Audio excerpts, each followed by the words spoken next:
Во ова издание на Саботна хроника на Прва Скопска, во која ве подсетуваме за актуелните настани, ке гледате. Заштедите од тендерските постапки ќе се искористат за реконструкција на многу улици во Скопје. Започна акција за чистење на газибава. Во Скопје досега се исчистени 220 диви депонии. Реконструкција на 12 детски забавни паркови во Петровец.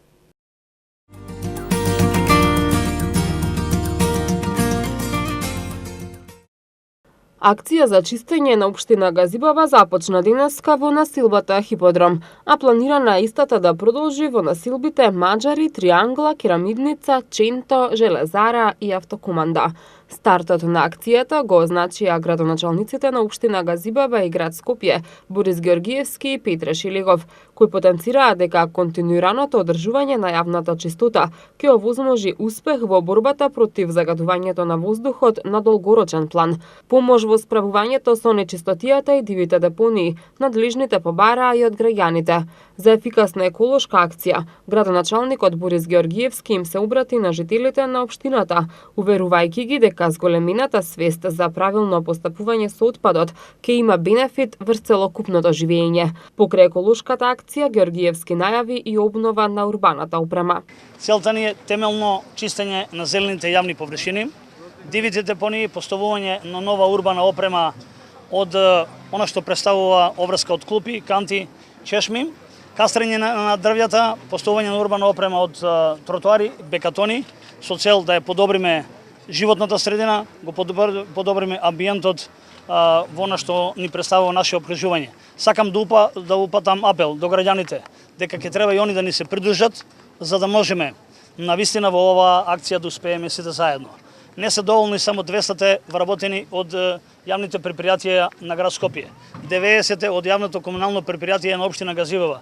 Ќе ни бидат потребни сите да совесно се однесување при селектирањето на отпадот, да ги користиме домаќински ресурсите кои што стојат на располагање и понатаму ќе работиме заеднички да ја напредуваме животната средина. Изминатиот период исчистени се 220 диви депонии, а изголемен е интензитетот на работа на инспекцијските служби, кои веќе казниле 2 домакинства за палење на пластични кабли и фрлање шут на недозволени места, истакна градоначалникот Шилегов. Градот Скопје во изминатиот период сериозно го зголеми интензитетот на инспекцијскиот надзор, инспекцијските служби само во текот на вчерашниот ден казнија 2 домакинства за палење на кабли пластични, како и фрлање на шут на недозволени места. И апелирам до граѓаните и фрлањето на отпадот да го прават на начин како што е и пропишано во определените за тоа контейнери и корпи за џебен отпад, а не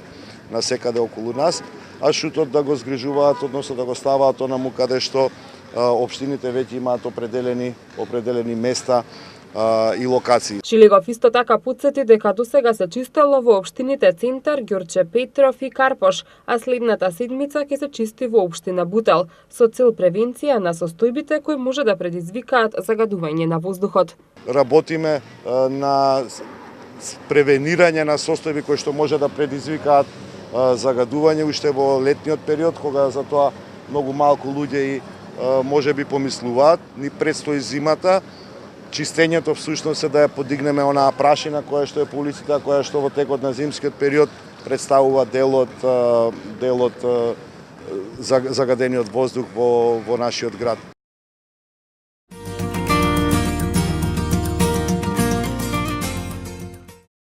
Владата преку Министерството за транспорт и врски ќе инвестира 70 милиони евра за изградба и реконструкција на локалните патишта во општините кои за таа намена немаат доволно финансии, најави министерот за транспорт и врски Горан Сугаревски.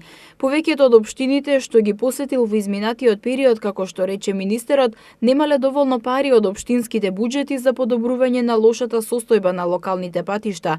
Секоја општина сама утврдува приоритетни патишта кои ќе бидат бидат предмет на санација и реконструкција. Согласно утврдената методологија, секоја општина ќе има на располагање одредена сума средства која ќе може да ја користи исклучиво за реконструкција и обнова на локалната патна мрежа, изјави Сугаревски, дополнувајќи дека реконструкцијата на локалните патишта ќе биде од огромно значење за сите граѓани како предуслов за подобрување на животот во населените места.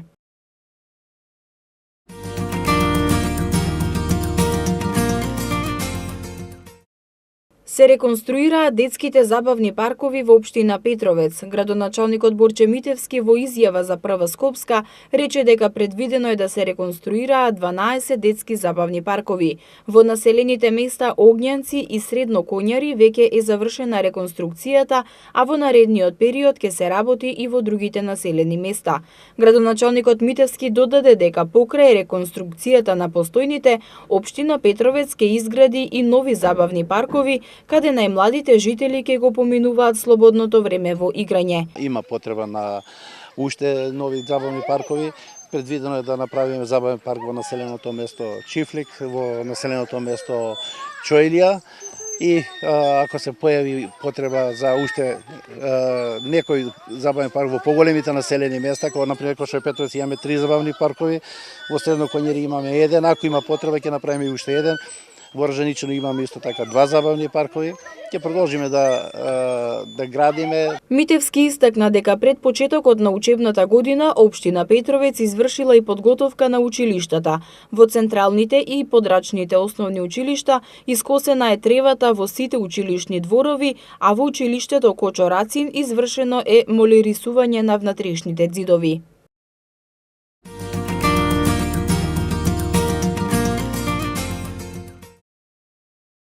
Градоначалникот на град Скопје Петре Шелегов и еден од најважните личности во архитектурата и планирање на градовите во светот, данскиот професор Јан Гел, потпиша писмо со намери за соработка во делот на урбанизмот и просторното планирање, со што Гел станува инволвиран во работата на градот. Шелегов посочи дека секоја помош и совети од такви капацитети се добредојдени и токму затоа данскиот архитект на некој начин е инволвиран во работата на Скопје. Шелегов додаде дека формирано е посебно тело Скопје Урбан центар со цел да се дојде до решенија и онаму каде што може да се поправи состојбата со урбанизмот и урбанистичкото планирање да се поправи. Според него постојат и точки во Скопје кои бараат многу средства кои градот ги нема.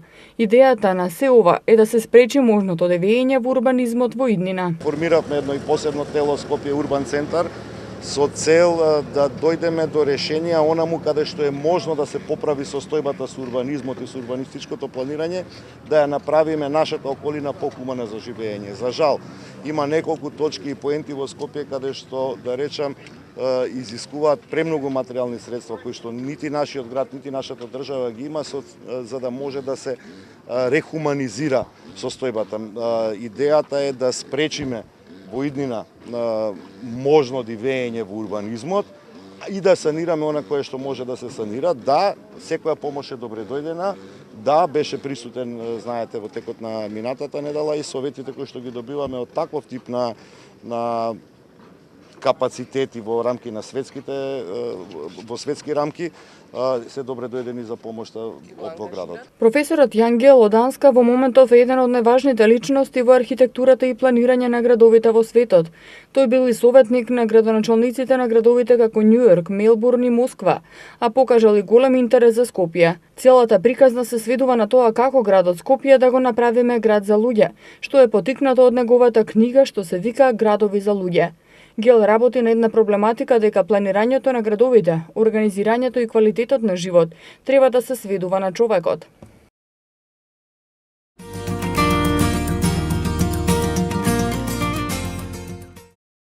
Општина Илинден ги информира жителите дека утре во периодот од 9 до 14 часот на територија на општина Илинден од страна на Македонски железници АД Скопје ќе се изврши санација на премин преку железничката пруга.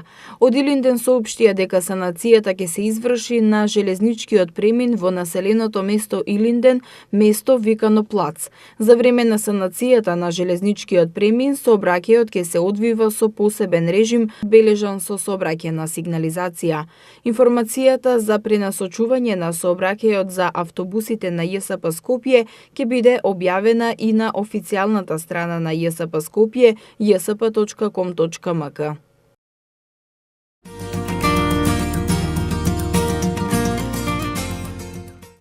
Во паркот во општина Ѓорче Петров вечер почнува манифестацијата Звуците на културата, што ќе трае до 23 овој месец и на која ќе настапат познати македонски музички бендови и изведувачи. На манифестацијата, што се одржува прв пат годинава, ќе има и базар, културни и спортски игри, работилници за деца, театарски представи, хуманитарна акција, кинопроекција на отворено, катче за вдомување и помош на бездомни животни, ракотворби, баскер перформанси, како и презентација на храна и пијалоци од локални производители. На Звуците на културата ќе настапат Игор Џамбазов и Гуру Харе, Кристина Арнаудова, Тони Зен, Мугер Фугер, Last Expedition, Бени и Нонстоп, Токсиколози, Chill Play, Миле Кузмановски, Милко, Летачки пикенезери и уште многу други музички имења, а посетителите ќе уживаат во добрата забава.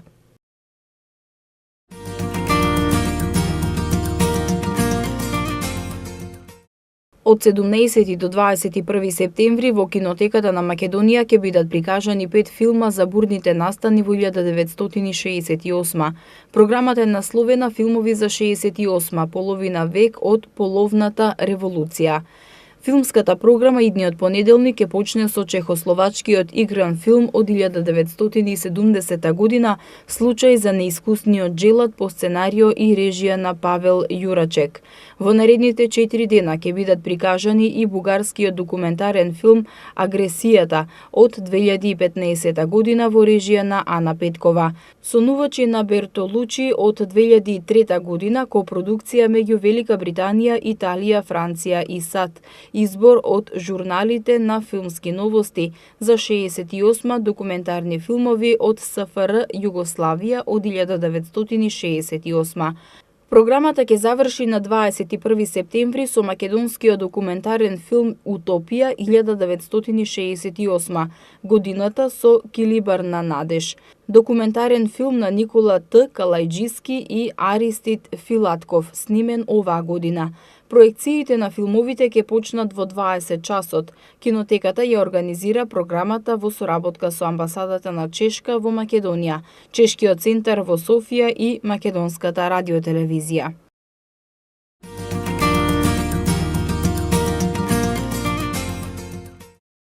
Во центарот на Скопје, на Рекорд, денеска се случи страшна сообраќајна несреќа, во која учествуваа 2 возила и велосипедист, а 6 лица беа повредени. За среќа, не станува збор за вистинска несреќа, туку за симулацијска показна вежба на Црвениот крст. Вежбата, како што информираше секретарот на Црвениот крст Сузана Тунева-Пауновска, се организира со цел да се одбележи 8 септември, светскиот ден по прва помош. Оваа година темата на светскиот ден за прва помош е прв одговор при сообраќајни несреќи. Затоа, од Црвениот крст апелираат за подигнување на јавната свест за сообраќајните несреќи и повреди. Луѓето од сите возрасти да научат прва помош, за да имаат вештини и самодоверба да ги препознаат и соодветно да реагираат при итните ситуации во случај на несреќа. За жал, како што информира Тунева Пауновска, изминативе години паднал интересот за стекнување знаења по прва помош. Мислам дека во изминатите неколку години можеме да зборуваме за еден пат во интересот на граѓаните да имаат обнова на нивните знаења за првата помош, а исто така и на еден поинаков и полесен начин сакаме да стигнеме до тие лиценци. Напротив, сметаме дека ние во Црвениот крст сметаме дека првата помош е нешто што треба секој човек да го знае, пред се да сопре крварење, да го сврти повредениот настранично, потоа да повика брза помош и да го обезбеди местото околу самиот настан на сообраќајната незгода. Со сите тие 4 чекори ние правиме многу за да потоа стручните лица од брзата медицинска помош го направат тоа што треба да го направат за спасување на човечкиот живот. Прва помош се полага во Црвениот крст на град Скопје и во општинските организации на Црвениот крст. Иако е задолжителен испит при добивање возачка дозвола, многумина го занемаруваат несвесни за важноста која има при спасување повреден во сообраќајна несреќа. Секретарот на Црвениот крст апелира до граѓаните не само да се стекнат сознања за прва помош, туку и да ги обноват подзаборавените вештини. Многу малку граѓани сакаат да дојдат и да ги обноват знаењата за прва помош. Сите ние мислиме дека со добивање на возачката дозвола и со еднаш поминување курс за обука по прва помош знаеме се, меѓутоа напротив, мислам дека тоа треба да биде обврска за сите нас. Црвениот крст на град Скопје, општинските организации во Скопје и надвор од Скопје се отворени за сите оние кои што сакаат навистина првата помош да биде дел од нивната дневна агенда на живење. Заради тоа што навистина сметам дека едно социјално одговорно лице е тоа лице кое што навистина сака да биде комплетно образувано, а во тој дел на образованието спаѓа и одавање на прва помош. Вежбата Црвениот крст на град Скопје ја организираше во соработка со МВР и СВР Скопје, а учествуваа сите општински организации од Скопје, стручната служба на Црвен крст на град Скопје, 30 волонтери од тимот за одговор при катастрофи, како и мобилни тимови на Црвениот крст.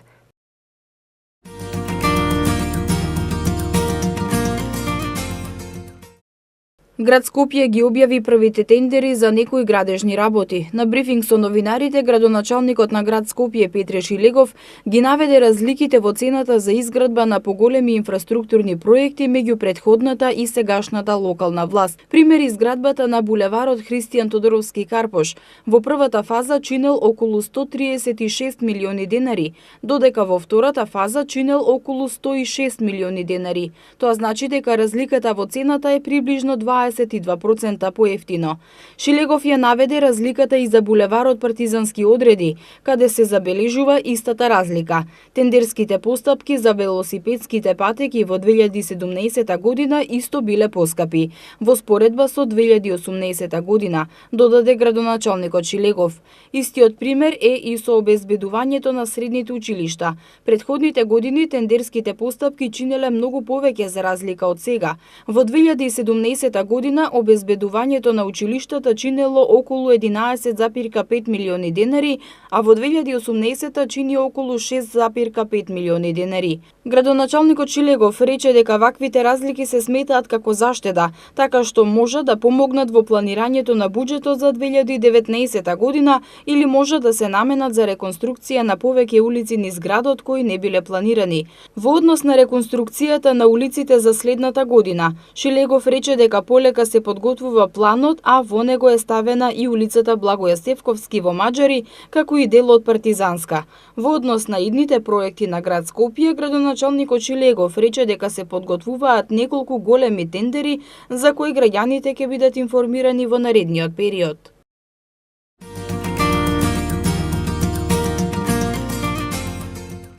Во основното училиште Братство и единство во Средно Куњари започна изградбата на спортска сала која им беше неопходна на учениците.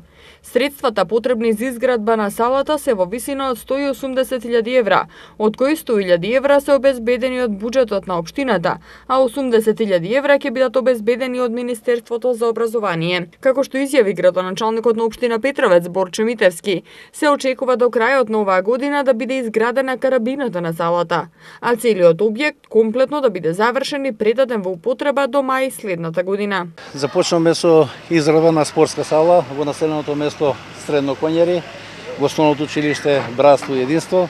Очекувам некаде до крајот на нова година затворена карабина на салата да биде завршена и после нова година продолжуваме со градежните активности со цел, значи целата сала да биде направена. Очекувам некаде до мај до година да имаме и свечено отварање на салата. Директорот на училиштето Сали Бузаки рече дека трагично е тоа што 50 години учениците немале спортска сала и што часот по физичко го одржувале надвор. Според него салата освен за физичко ќе се користи и за други спортски активности. Почнаме се изградба на нова физкултурна сала каде што можеби е трагично и комично да се каже, но ова училиште еве 50 години кога излезна првата генерација што завршила 8 лета. Значи, после 50 години успеавме, благодарение на градоначалникот на општина Петровец, господинот Борче Митевски, да обезбедиме половина од средствата, каде што целата зграда кошта, како што рече градоначалникот, 180.000 евра. 50 години можете вие да замислите како да се држал часот по физичко образование. Значи, на отворено небо. Ветрови, сонце, прашина, не знам што. Значи, и јас како ученик од ова училиште и како вработен во училиште, значи сонував цело време како да изградиме една физкултурна сала. Градоначалникот Митевски посочи дека отворена е постапка за изградба на мини спортска сала и во Катланово и се очекува дека за 1 месец треба да започне изградбата. Освен овие две спортски сали, во Средно Конјари и Катланово, спортска сала ќе се гради и во училиштето во Огњанци. Како општина гледаме да излеземе на сите училишта во пресет, не останува уште едно училиште, тоа е училиште Кочо, подрачното училиште Кочо Рацин во Огњанци и таму немаме спортска сала. Со изградба на овие две спортски сали, значи ќе отвориме постапка, планот ни е веќе направен, ќе отвориме постапка за изградба на спортска сала и во населеното место Огњанци.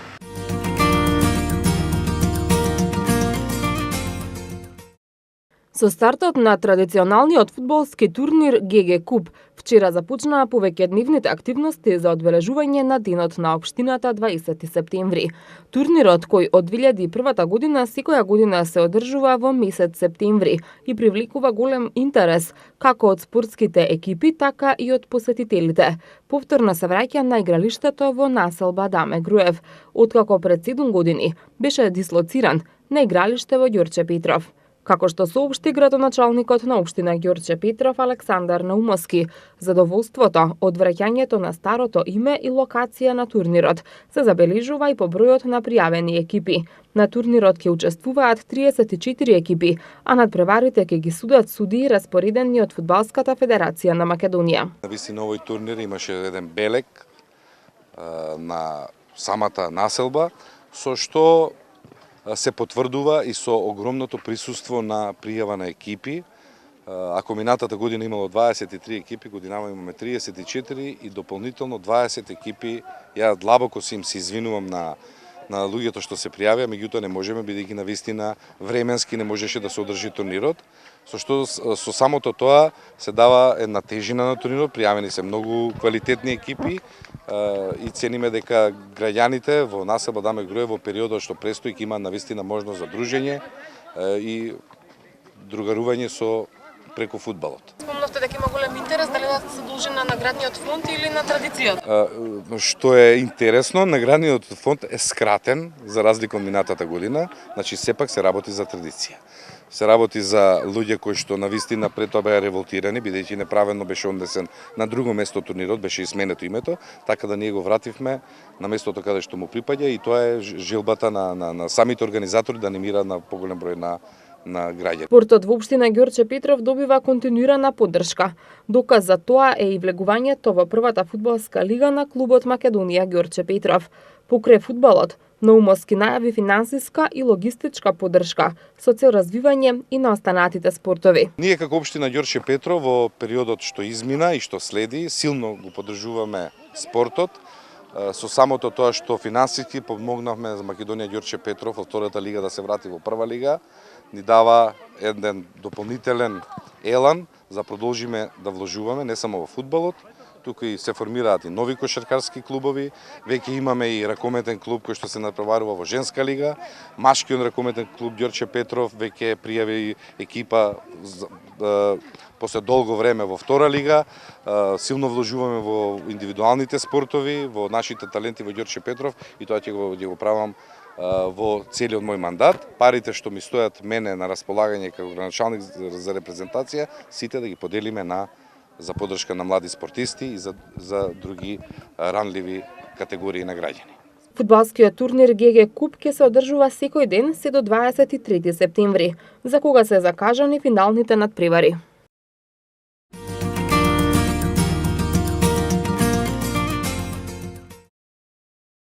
Во општина Киселавода во рамки на акцијата за чистење на тревните површини, парковите и улиците, досега се собрани околу 10 тони смет и кабаст отпад.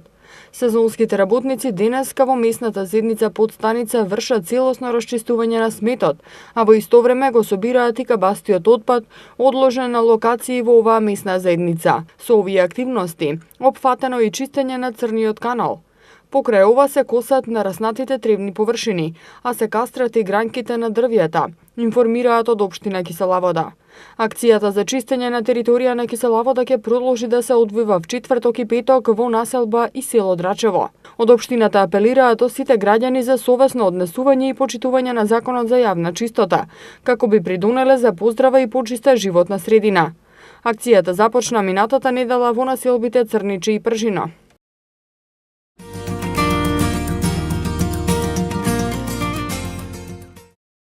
Од генетски модифицираните организми регистрирани во светски рамки, досега не е евидентиран ниту еден штетен случај врз здравјето на луѓето, рече денеска директорот на Агенцијата за храна и ветеринарство Зоран Атанасов.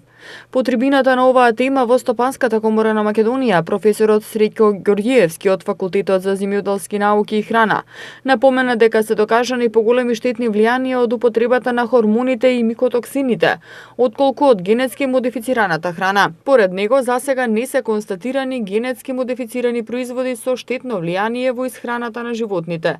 Противници на овој тип храна има, но над 95% од анализите покажуваат дека животните хранети со генетски модифицирани продукти не прават проблем.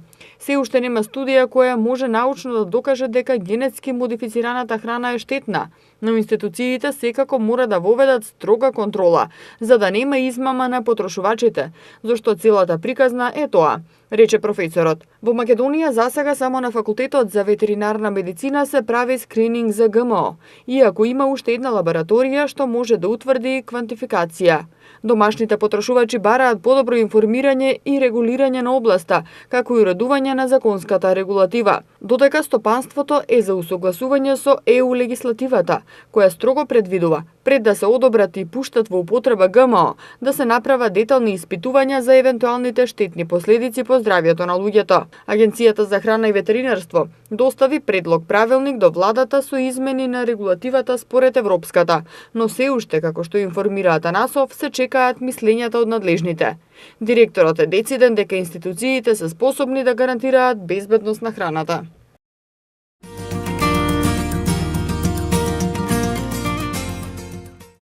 Во рамките на септемвриското издание на концептот Градски летен парк се вклучува и фестивалот на европски филм Cinedejs во организација на Младинскиот културен центар. Како најава за неговото 17-то издание, МКЦ повторно организира бесплатни филмски вечери преку кино на отворено. По летната пауза и по прикажувањето на Исцелител и Авек Ламор, на 13 септември ќе биде прикажан еден од најпознатите филмови од режисерот Вуди Ален, Ирационален човек. Следната вечер, во петок на 14 септември, на големото платно во Градскиот парк ќе биде прикажан визуелно спектакуларниот филм Големата убавина од италијанскиот режисер Паоло Сорентино. Двете бесплатни филмски вечери во четврток и петок започнуваат во 20 часот во Градскиот парк на Школка.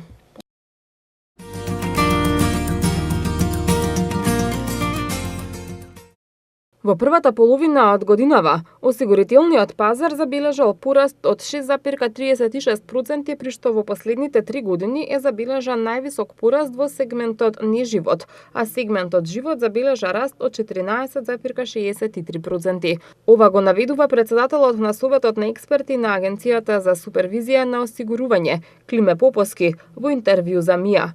Тој додава дека главни генератори на растот во секторот на неживот се порастот на автоодговорноста од 5,76%, пораст, вели, имајка и каското од 3,72%.